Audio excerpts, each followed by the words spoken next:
오늘 이제 그리스도의 몸 두 번째 시간으로 오늘 나눌 말씀은 창세기 2장 21절에서 24절 말씀입니다. 제가 여러분에게 봉독해 드립니다. 여호와 하나님이 아담을 깊이 잠들게 하시니 잠들매 그가 그 갈빗대 하나를 취하고 살로 대신 치우시고 여호와 하나님이 아담에게서 취하신 그 갈빗대로 여자를 만드시고 그를 아담에게로 이끌어 오시니 아담이 이르되 이는 내 뼈 중에 뼈요 살 중에 살이라.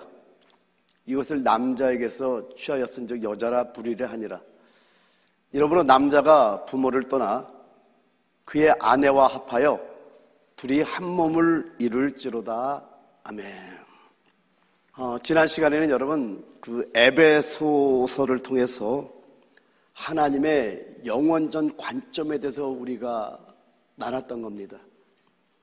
여러분 그것은 너무너무 중요한 것이 우리가 성경을 볼 때 하나님의 영원전의 관점을 보지 못하면은요 우리 나름대로 성경을 해석함으로 말미암아 하나님의 뜻과는 조금 다르게 다른 방향으로 갈 수 있기 때문에 그리스도의 몸을 여러분에게 설교하면서 제일 먼저 그 부분이 얼마나 중요한지 여러분이 깨달으셔야 되고요, 영원전의 하나님의 관점이 깨달아진 분 마음에 깨닫는 이 시간 되기를 원합니다. 여러분 죄는 창세기 몇 장부터 들어오죠? 창세기 3장부터 죄가 들어오기 시작합니다. 여러분 창세기 3장에 보면은요 그리스도의 구속을 예표하는 사건이 하나 나는데 그게 뭔지 아십니까? 창세기 3장을 보면은 그리스도의 구속을 예표하는 것으로서 가죽옷이 나옵니다. 그리고 창세기 4장에는 그리스도의 구속을 예표하는 아벨의 제물이 있습니다. 그리고 구약 전체를 통해서 죄에 대한 속죄물로서 주님의 죽으심을 예표하는 수많은 예표들이 계속해서 나오고 있는 겁니다. 여러분과 지난 시간에 나눴듯이 창세기 2장에 아담을 잠들게 한 것은 뚜렷한 목적이 있었다는 거예요. 뚜렷한 목적이 있다는 겁니다. 그 목적이 뭐였죠?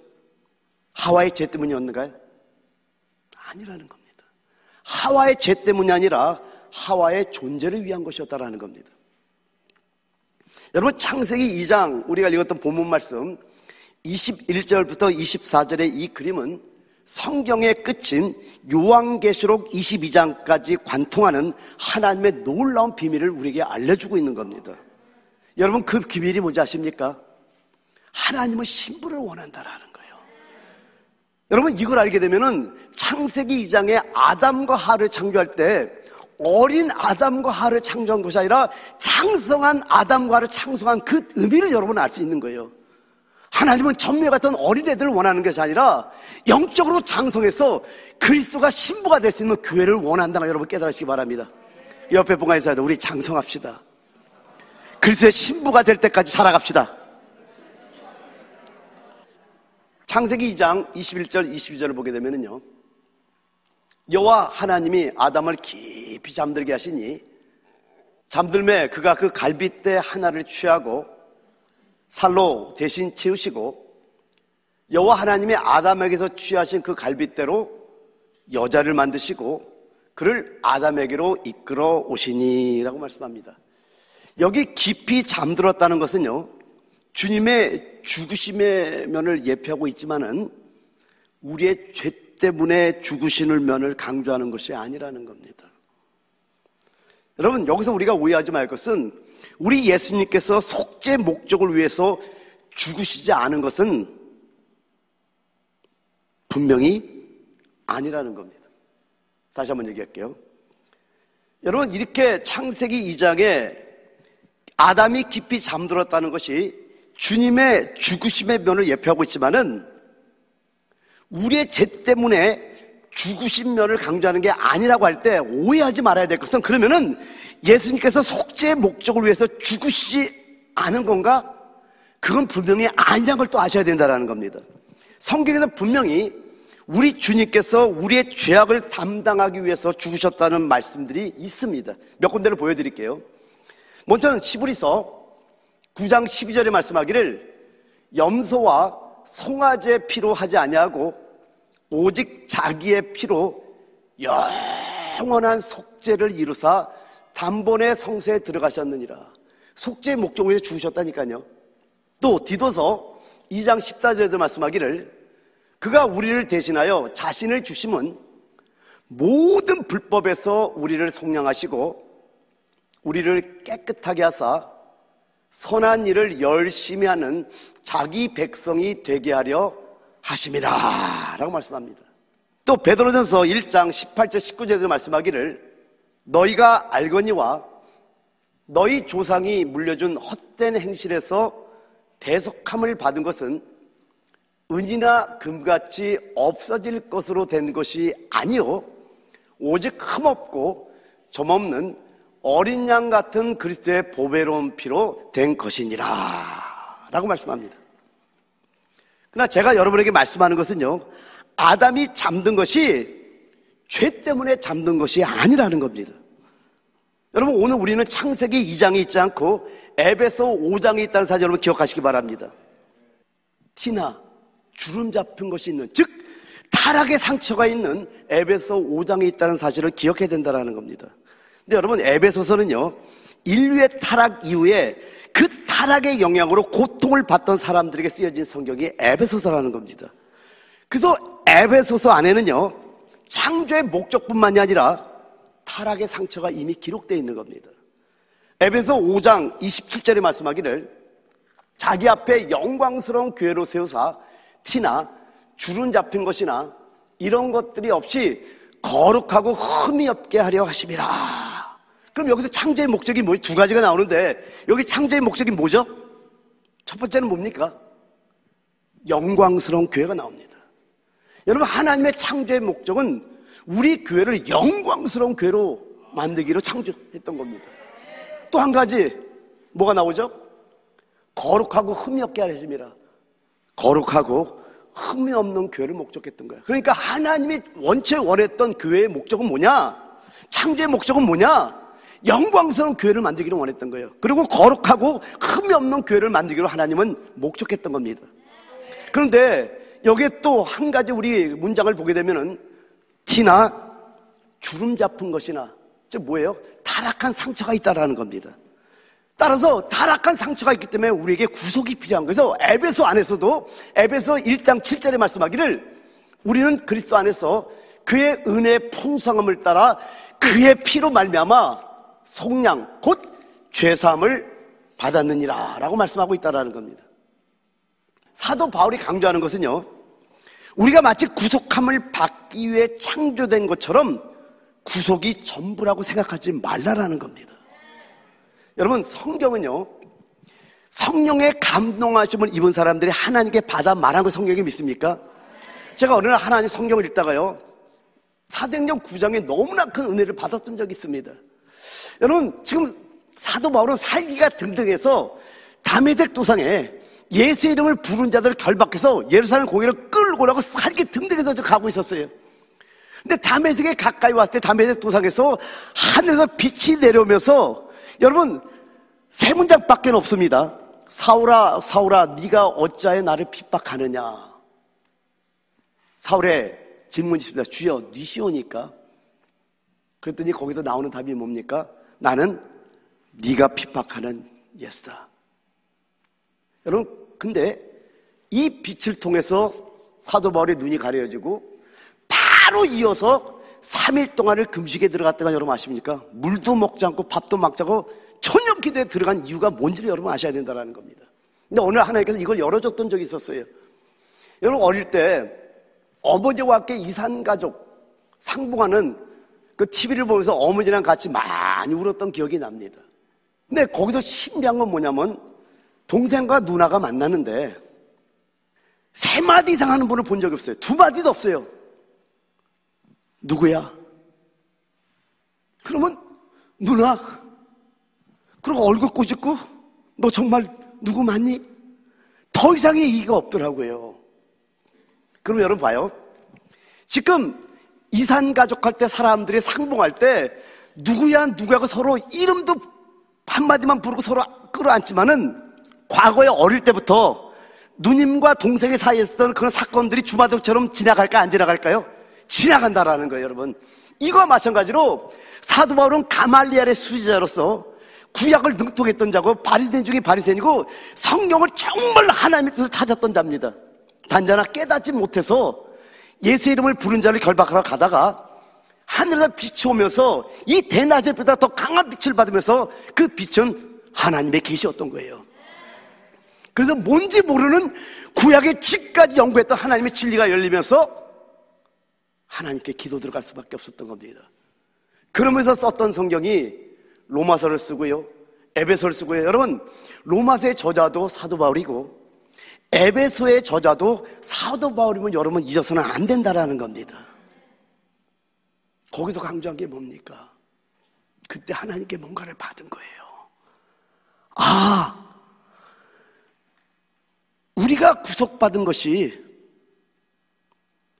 하나님의 영원한 목적이 이 구속이 전부라고 생각하는 그 어떤 생각이 있었던 걸 깨닫다가 이게 아니구나. 그래서 창세기 5장을 죄가 들어오기 전에, 창세기 3장에 죄가 들어오는데 죄가 들어오기 전에 창세기 2장에 아담이 깊이 잠든 이 사건이 하나님의 영원전의 하나님의 관점이었구나.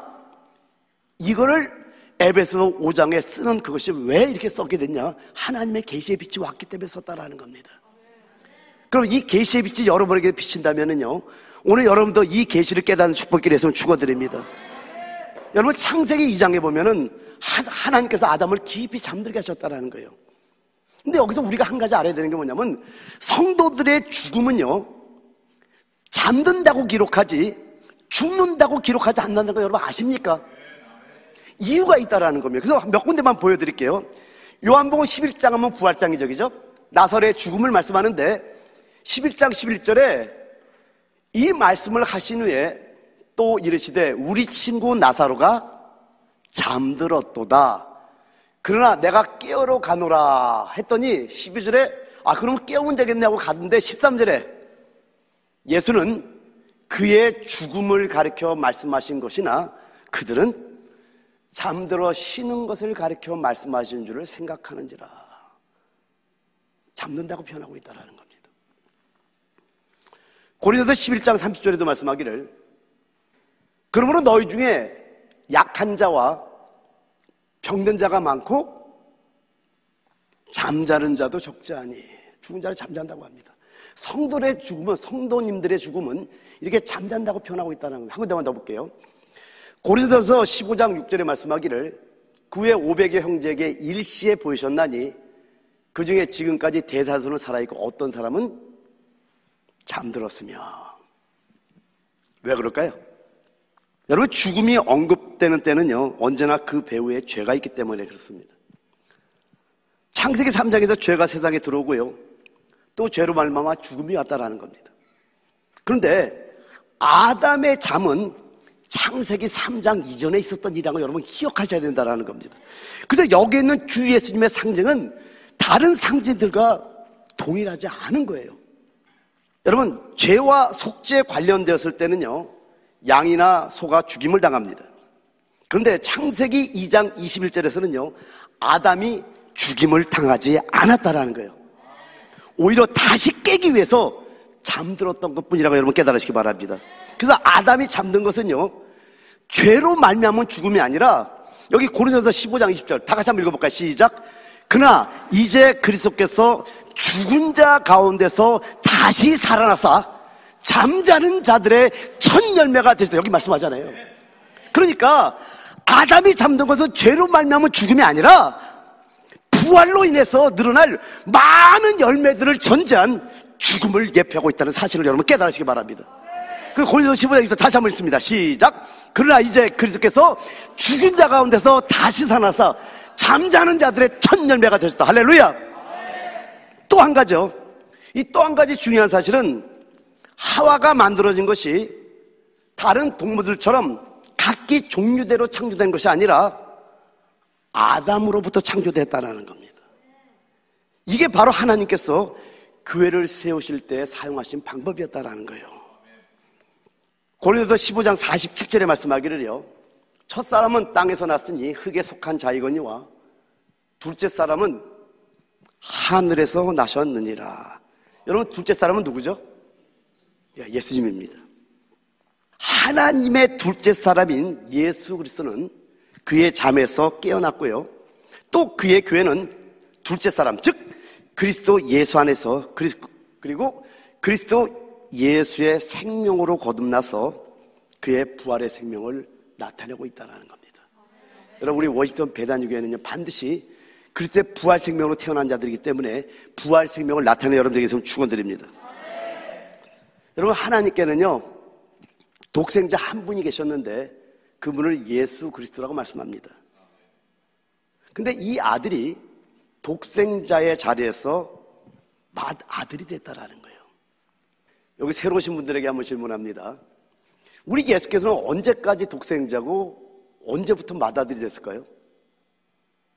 영원전에 계신 분은 독생자의 맏아들이에요? 독생자입니다. 그럼 이 땅에 오신 분은 독생자입니다.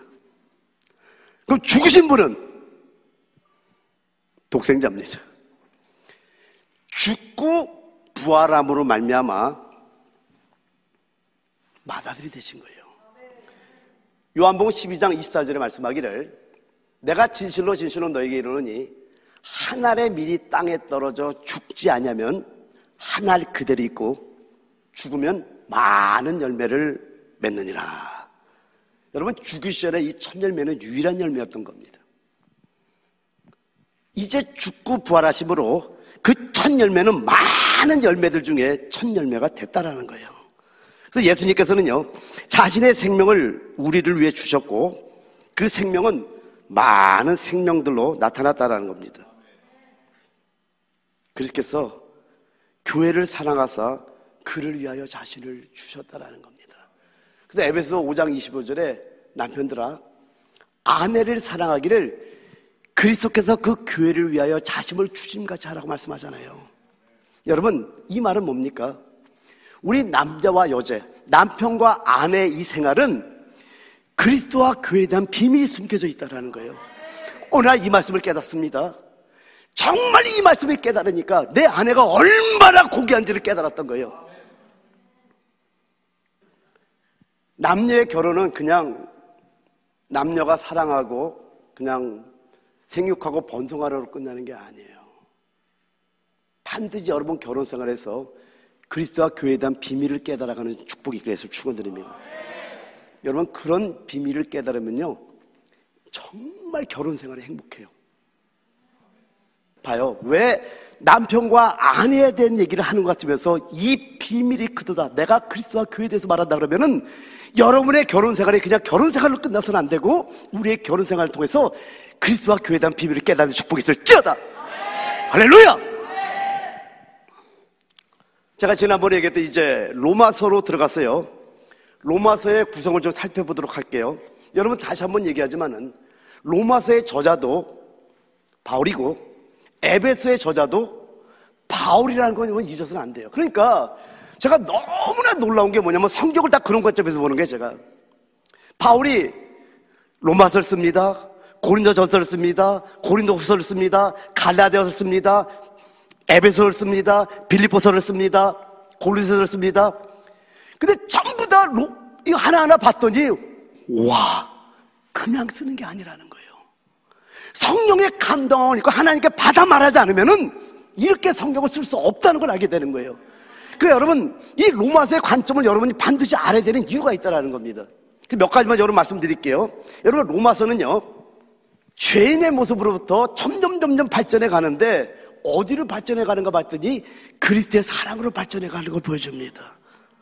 비록 로마서에는 구속의 의미가 있습니다. 근데 구속의 목적이 뭐냐면은요 그리스도의 사랑을 나타내고 있다는 거예요. 한번 볼까요? 로마서 8장 35절을 보면은요 누가 우리를 그리스도의 사랑에서 끊으리요? 환난이나 공고나 박해나 기근이나 적신이나 위험이나 칼이랴. 그리고 8장 38절 39절에 말씀하기를 내가 확신하노니 사망이나 생명이나 천사들이나 권세자들이나 현재일이나 장래일이나 능력이나 높음이나 깊음이나 다른 어떤 피조물이라도 우리를 우리 주 그리스도 예수 안에 있는 하나님의 사랑에서 끊을 수 없으리라. 여러분, 로마서의 구속의 의미가 있죠. 왜요? 죄인의 모습으로부터 시작된 게 로마서라니까요. 그런데 구속의 목적이 뭔가 했더니 그리스도의 사랑을 나타내주고 있다는 겁니다. 그럼 로마서의 구속을 좀 더 이제 자세히 한번 설명해 보면은요. 먼저 로마서 5장은요. 그리스도께서 죽으심으로 우리의 죄가 용서함을 받았다라는 겁니다. 로마서 5장 6절 8절 한번 읽어볼게요. 먼저 6절입니다. 우리가 아직 연약할 때 기약대로 그리스도께서 경건하지 않은 자를 위하여 죽으셨다. 경건치 않은 우리를 위해서 죽으셨다고 말씀합니다. 그리고 8절에도 말씀하기를 우리가 아직 죄인 되었을 때 그리스도께서 우리를 위하여 죽으심으로 하나님께서 우리에 대한 자기의 사랑을 확증하셨느니라 라고 말씀합니다. 그러니까 로마서 5장은 그리스도께서 죽으심으로 우리의 죄가 용서함을 받았다는 걸 말씀하고요. 6장으로 넘어오면은요, 우리는 그리스도와 함께 죽었다는 거예요. 6장 3절, 4절, 상반절, 5절, 3반절을 보기도 먼저 3절을 봅니다. 무릇 그리스도 예수 앞하여 침례를 받은 우리는 그의 죽으심과 합하여 침례를 받은 줄을 알지 못하느냐. 그리고 4절, 그러면 우리가 그의 죽으심과 합하여 세례를 받음으로 그와 함께 장사되었나니. 그리고 5절, 만약에 우리가 그의 죽으심과 같은 모양으로 연합한 자가 되었으며. 그러니까 6장은 우리가 그리스도와 함께 죽었다는 걸 말씀하고요. 7장으로 넘어가면은요, 우리는 날 때부터 완전히 무력하다는 걸 여러분 깨달으셔야 됩니다. 그래서 7장 24절에 다 같이 한번 읽어볼까요? 시작. 오라 나는 공고한 사람이로다. 이 사망의 몸에서 누가 나를 건져내라. 여러분, 사도 바울의 입장에서 한번 봐봐요. 로마서 7장에 잘 나오는 단어가 원하는 바, 원치 않은 바.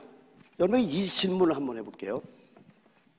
로마서 7장을 말씀하면 가장 좋은 게 있고요, 가장 나쁜 게 있어요. 뭘까요? 가장 좋은 것은? 뜬금없이 질문하니까 너무 어렵죠? 이걸 계시라고 그럽니다. 따라합니다. 가장 좋은 것, 의지. 따라합니다. 의지. 가장 나쁜 것은 뭘까요, 그러면은? 가장 나쁜 것? 아무리 의지가 가장 좋은 것을 원해도 나의 행함은 항상 가장 나쁜 것을 고백하는 것이 로마서 7장입니다. 내가 원하는 바, 정말 하나님의 기뻐하는 선을 행하기를 원하는데 원치 않냐는 바. 그래서 여러분, 로마서에는 세 가지 법을 말하잖아요. 따라합니다. 하나님의 법, 마음의 법, 그 다음에 죄의 법. 그러니까 우리 육체 안에 뭐가 있어요? 죄법이 있다니까요. 그래서 로마서 7장이 여러분이 아셔야 되는 게, 우리는 날 때부터 완전히 무력하다는 걸 아셔야 되는 거예요. 그래서 사도 바울이 가장 좋은 거, 의지로 하나님이 정말 기뻐하고 하려고 노력을 했어요. 됐습니까? 근데 행하면 가장 나쁜 걸 행하고 있더라는 거예요. 왜요? 우리는 날 때부터 완전히 무력한 자기 때문에. 그래서 로마서 7장 24절, 오라 나는 공고한 사람이로다. 이 사망의 몸에서 누가 나를 건져내랴.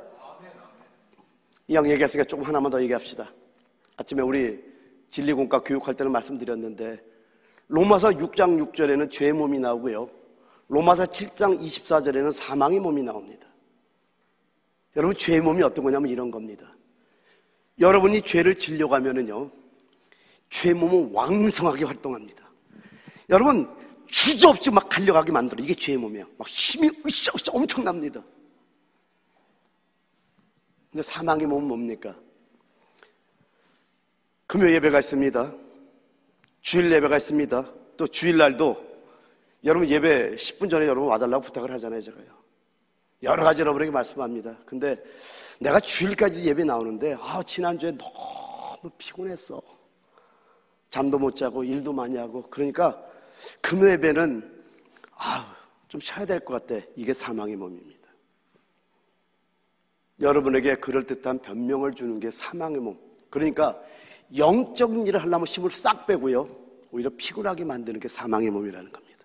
근데 죄의 몸은 죄를 지려고 하면은 그냥 뭐 힘이 나갖고 막 에너지가 얼마나 막 달려가는 거예요. 이게 죄의 몸이에요.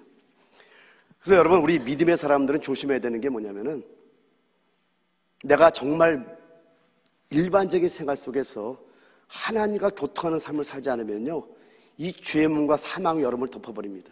그 로마서 7장에 사도 바울이 말한 게 이거예요. 그래서 로마서 8장에 1절이죠. 그러므로 그리스도 예수 안에 있는 자에게 결코 정죄함이 없나니 이는 그리스도 예수 안에 생명의 성령의 법이 죄와 사망의 법에서 너를 해방했다고 말씀하는 거예요. 여러분, 아무리 의지가 하려고 해도 우리는 날 때부터 무력한 자이기 때문에 아무것도 할 수 없는 거예요. 이걸 깨닫고 제가 뭘 깨달은 줄 아세요? 한국에서 그래도 하이클래스 사람들을 많이 가르치면서, 대학 교수들을 가르치면서 전수할 때부터 인정받고 하니까 그게 내가 뭔가를 하는 줄 착각했던 적이 있었습니다. 말씀을 계속 깨달아지면서 아는 게 있어요. 그게 사단이구나. 주님을 깨달으면 깨달았어. 내 의의가 나타날까 봐 두려워요. 우리는 날 때부터 완전히 무력한 자임을 인정하셔야 돼요. 오늘 인정할지어다. 인정할지어다. 인정할지어다. 그래야만이 여러분 하나님과 원수되지 않아요. 그래서 뭔가 조금 일을 했다고요? 주님이 한 거예요? 여러분이 한 거예요? 그게 주님이 했다면 그리스도가 의이기 때문에 그리스도가 영광을 받아요. 내가 했다면 그 영광을 내가 가르치는데요. 근데요, 사람의 의는 더러운 옷과 같아서 하나님이 인정하지 않아요. 우리에게는 선한 것이 없다니까요. 그래서 사도 바울의 이 깨달음이 여러분에게 있어야 되는 거예요. 오라 나는 공고한 사람이로다. 이 사망에서 누가 나를 건져내라. 이걸 깨달을 때마다 기도가 뭐가 달라지냐면 하나님 가르쳐 주세요. 하나님 알려주세요. 하나님, 내가 혹시 내 의로 하나님과 원수되지 않게 해달라는 기도를 하고 있는 거예요. 여러분들 그런 기도가 되기를 축원드립니다. 그리고 8장으로 넘어와서요. 그렇기 때문에 우리는 내주하시는 성령을 따라 살아야 되는 거예요. 그래서 로마서 8장 1절 2절에 말씀하기를 그러므로 이제 그리스도 예수 안에 있는 자에게는 결코 정죄함이 없나니 이는 그리스도 예수 안에 있는 생명의 성령의 법이 죄와 사망의 법에서 너를 해방하였습니다 라고 말씀합니다. 그리고 8장 13절 14절에 말씀하기를 너희가 육신대로 살면 반드시 죽을 것이로되 영으로서 몸의 행실을 죽이면 살리니 무릇 하나님의 영으로 인도함을 받는 사람은 곧 하나님의 아들이다. 얼마나 좋아요. 그리스도 예수 안에 거하는 삶, 성령을 신뢰하고 성령을 따라 삶을 살 때 12장 이런 결과로서 우리 많은 사람이 그리스도 안에서 한 몸이 된 겁니다. 그래서 로마서 12장 5절에 말씀하기를 이와 같이 우리 많은 사람이 그리스도 안에서 한 몸이 되어 서로 지체가 되었느니라. 여러분, 우리는 한 몸에 지친 거 잊지 마시기 바랍니다. 제가 여러분 로마서 8장에서 9장, 10장, 11장을 뛰어넘어서 12장으로 갔어요. 그럼 제가 왜 얘기 안 했을까요? 이유가 있습니다. 사도 바울의 관점을 보니까 9장, 10장, 11장은 그리스도의 몸을 설명하기 위해서 삽입한 삽입문이에요. 그럼 여러분 9장에 어떤 내용이 나올까요? 여러분 9장을 보게 되면은요, 하나님의 주권적인 선택에 대해서 말씀합니다. 제가 여기 성경을 좀 읽어드려 볼게요. 로마서 9장을 보면은요, 그냥 여러분 제가 읽어드릴게요. 여기 3절 4절을 보면은 나의 형제 곧 고륙의 친척을 위하여 내 자신이 저주를 받아 그리스도에게서 끊어질지라도 원하는 바로라. 그들은 이스라엘 사람이라. 그들에게는 양자됨과 영광과 언약들과 율법을 세우신 것과 예배와 약속들이 있고, 이렇게 시작합니다. 여러분, 이스라엘 백성들은 하나님이 주권적으로 선택한 백성인데 이들을 위해서 사도 바울이 어떤 마음이냐면 자기 자신이 저주를 받아 그리스도에 끊어질지라도 이 민족이 구원받기를 원하는 게 사도 바울의 마음이었던 거예요. 그러면서 그 하나님의 주권적 선택에 대해서 먼저 이삭에 대해서 말씀을 하고, 그 다음에 야곱과 에서를 비교하면서 에서는 미워하고 야곱은 사랑했다는 말씀하면서 그 이후에 토기장의 비유를 통해서 하나님의 주권적인 선택에 쭉 말씀하는 게 9장이라는 거예요. 근데 10장에는요, 이스라엘이 그리스도를 거부했다는 것을 말씀하고 있습니다. 하나님의 엄청난 주권적인 선택을 한 민족이지만은 너희가 그리스도를 거부했다라는 거예요. 그리고 11장에 올라와서 11장으로 넘어와서 이스라엘이 하나님의 선민이지만, 즉 하나님의 참 감람나무였지만은 찍힘을 당하고 돌 감람나무의 우리들이 그 참 감람나무의 젖붙임을 붙였다는 거. 할렐루야. 여러분, 젖붙임작을 믿으시기 바랍니다. 그래서 뭘 얘기합니까? 원 감람나무도 찍어버렸거든. 너희들도 이렇게 될까 조심하라고 말씀하면서 11장으로 지금 연결해. 그러니까 여기서 사도 바울이 그리스도의 몸이 얼마나 중요한가를 강조해서 우리에게 알려주고 있다는 거예요. 깨달았죠다. 그래서 여러분, 그리스도 안에서 한 몸을 이루는 것이 얼마나 중요한가를 여러분 아셔야 돼요. 이걸 제시하기 위해서 사도 바울이 로마서 8장까지 설명하고 그리스도의 몸을 설명해야 되지만은 이걸로 부족한 거야. 제가 사도 바울 올 때 그런 것 같아요. 그래서 로마서 9장, 10장, 11장을 통해서 하나님의 주권적인 선택을 말씀해주고, 내가 저주로 바로 끊어질지라도 여러분들이 구원받기를 원해요, 이 말을 하고, 10장에 그러나 이스라엘 그리스도를 거부한 걸 말씀하고, 11장에 하나님의 선민인 참 감람나무도 찍힘을 당했다. 근데 우리 이방인들은 돌 감람나무들이지만은 부침을 받았잖아요. 근데 여기서 왜 떨어지려고 그래 다들? 떨어지지 말지어다. 너무나 중요한 사건이라는 겁니다. 그리고 여러분, 로마서를 보게 되면은요, 로마서 6장에는 지체 봉사를 말씀하고 로마서 12장에는 몸의 봉사를 말씀합니다. 로마서 6장 13절에 말씀하기를, 또한 너희 지체를 불의 병기로 죄에게 드리지 말고, 아멘. 오직 너희 자신을 죽은 자 가운데서 다시 산 자같이 하나님께 드리며 너의 지체를 의의 병기로 하나님께 드리라. 그래서 지체 봉사를 말씀하고, 12장에는요 12장 1절에 말씀하기를, 그러므로 형제들아, 내가 하나님의 모든 자비하심으로 너희를 권하노니 너희 몸을 하나님이 기뻐하시는 거룩한 산제사로 드리라. 이는 너희에 드릴 영적 예배니라. 그래서 몸의 봉사를 말씀하고 있다는 겁니다.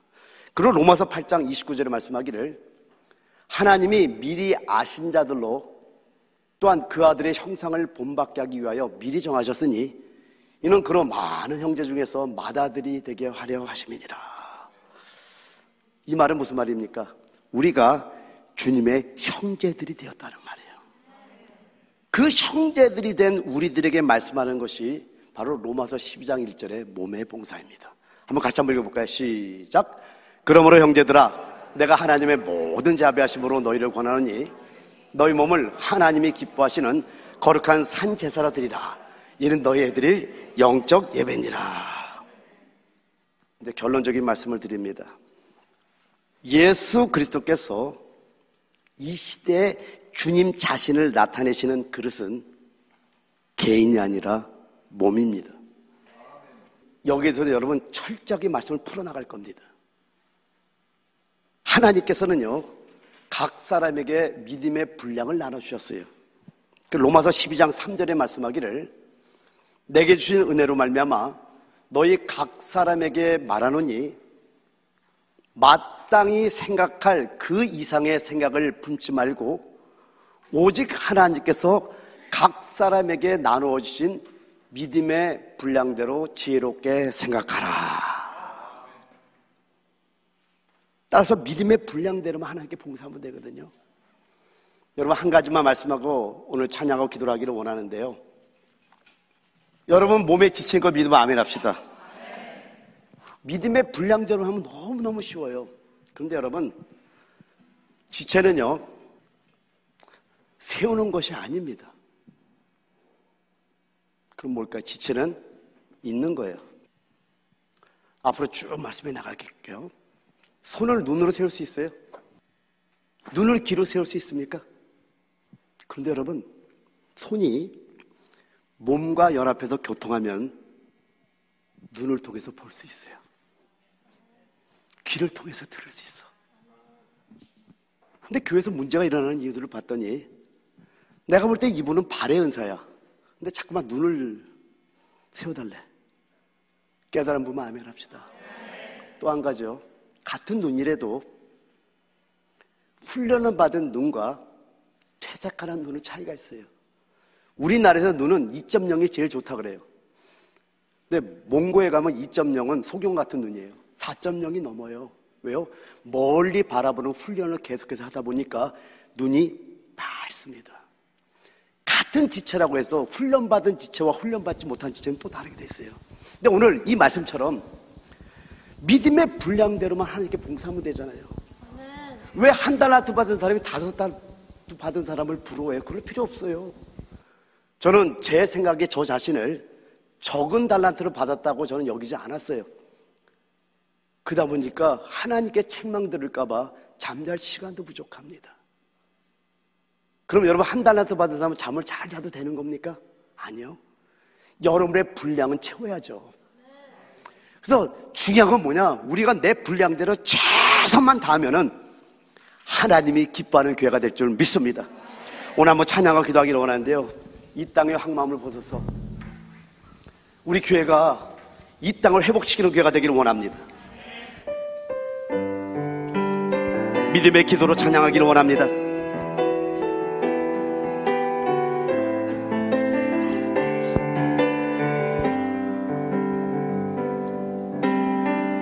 이 땅의 황무함을 보소서. 하늘의 하나님 긍휼을 베푸시는 주여, 우리의 죄악 용서하소서. 이 땅 고쳐 주소서. 이제 우리 모두 하나 되어 이 땅에 무너진 기초를 다시 쌓을 때 우리의 우상들을 태우시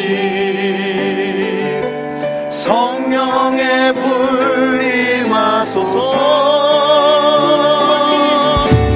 북의 불길 타오르게 하소서. 진리의 말씀 이 땅 새롭게 하소서. 은혜의 강물 흐르게 하소서. 성령의 바람 이제 불어와. 오 주의 영광 가득 지금 우리 교회 새날을 주시옵소서. 날 주소서. 오 주님 나라 이 땅에 임하소서. 이 땅의 황무함을 보소서. 하늘의 하나님 긍휼을 베푸시는 주여, 우리의 죄악 용서하소서. 아멘 아멘 아멘. 이 땅 고쳐 주소서. 이제 우리 모두 하나 되어 이 땅에 무너진 기초를 다시 쌓을 때 우리의 우상들을 태우시 성령의 불 임하소서. 북의 불길 타오르게 하소서. 진리의 말씀 이 땅 새롭게 하소서. 은혜의 강물 흐르게 하소서. 성령의 바람 이제 불어와. 오 주의 영광 가득한 새날 주소서. 오 주님 나라 이 땅에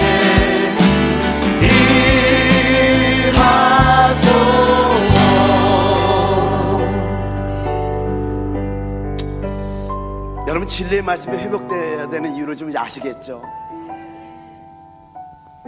한 몸을 이룬 예배라는 제목으로 오강을 마치면서 우리 전체 예배가 어떤 걸 해야 되는지 여러분에게 알려드렸어요. 사단이 심각하게 속여놓은 것이 뭐냐면은 하나님의 말씀의 진리의 수준을 낮춰버린 겁니다. 누가복음 14장에 보면은 수많은 무리가 따라오는 그 무리들에게 우리 주님께서 하시는 말씀이 있습니다. 마태복음에 나오는 사도들이 하는 말이 아님을 여러분은 아셔야 돼요. 사람이 많다고 해서, 수많은 무리가 몰려왔다고 해서 진리의 수준을 주님은 낮추지 않았다라는 겁니다. 너희가 나를 따르거든 너희 부모, 형제, 처자, 자매 뿐만 아니라 네 목숨까지 미워하지 않으면 능히 내 제자가 되지 못한다고 말씀합니다. 나를 따를 수 없다고 말씀합니다. 너의 십자가를 지고 나를 따르라고 말씀하고 있다는 거예요. 많은 교회에서 우리에게 처음 왔던 분들을 보면은 안타까운 게 뭐냐면 말씀이 어렵다는 얘기부터 시작합니다. 당연히 어렵죠. 왜요? 영의 말씀이기 때문에. 여러분이 혼적인 말씀을 들어놓고 영의 말씀을 들었다고 오해하고 있습니다. 하나님의 진리의 말씀을 어떻게 적용하나를 알려드릴게요. 성도들은 이럽니다. 내 삶에 적용되는 말씀에서 오늘 은혜 많이 받았어요. 삶에 적용이 되는 말씀을 못 들으면은 오늘 말씀 좀 그래, 너무 어려워. 그런 여러분에게 질문합니다. 하나님의 뜻과 목적에 대해서 얼마나 고민해 보셨습니까? 저는 오늘 하나님의 진리의 말씀을 깨닫는 그 순간에 내 인생이 바뀌었어요. 말씀을 나의 삶에 적용한 게 아니라 제가 진리를 깨닫고 나니까 내 인생이 바뀌는 놀라운 축복이 나에게 오더라는 거예요. 그 진리의 말씀이 새로워지지 않으면요, 여러분 계속 영적으로 어린아이에 머물 수밖에 없다라는 거예요. 또 하나 얘기를 하죠. 목사님, 젖먹이들에겐 젖먹이 같은 설교를 해야 돼요. 그것도 여러분 속았어요. 그게 아니라 우리 주님이 진리의 수준을 낮추지 않았던 것처럼 여러분이 영이 자란 만큼 여러분이 그 말씀을 소화하게 돼 있는 거예요. 목사님들한테 죄송하지만 솔직하게 말씀드리죠. 그냥 깨닫지 못했으면 깨닫지 못했다고 얘기하세요. 저는 우리 성도한테 정직합니다. 어떤 걸 질문합니다. 야, 2주만 같이 고민해보자. 근데 오묘한 일은 하나님께 속겠다고. 본인이 못 깨달으면 전부 다 오묘한 일로 다 치부해버려. 제가 왜 이 얘기를 하는지 아세요? 여러분, 워싱턴 배단역에 여기 왜 있습니까? 여러분의 삶에 힘을 얻게 은혜 받으러 오셨습니까? 아니에요. 하나님 말씀을 듣고 하나님의 진리를 깨달으셔야 돼요. 그래서 전체 예배는 학교 교육적인 것이에요. 여기서 진리를 해석해주고 생명을 공급하고 진리를 깨닫게 해주는 거예요. 그래서 하나님의 진리에 맞출 때 그 변화는요, 사단도 못 건드려.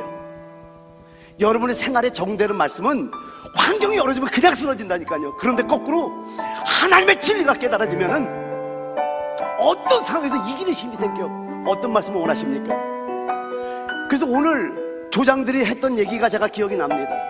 너무나 은혜가 됐어요.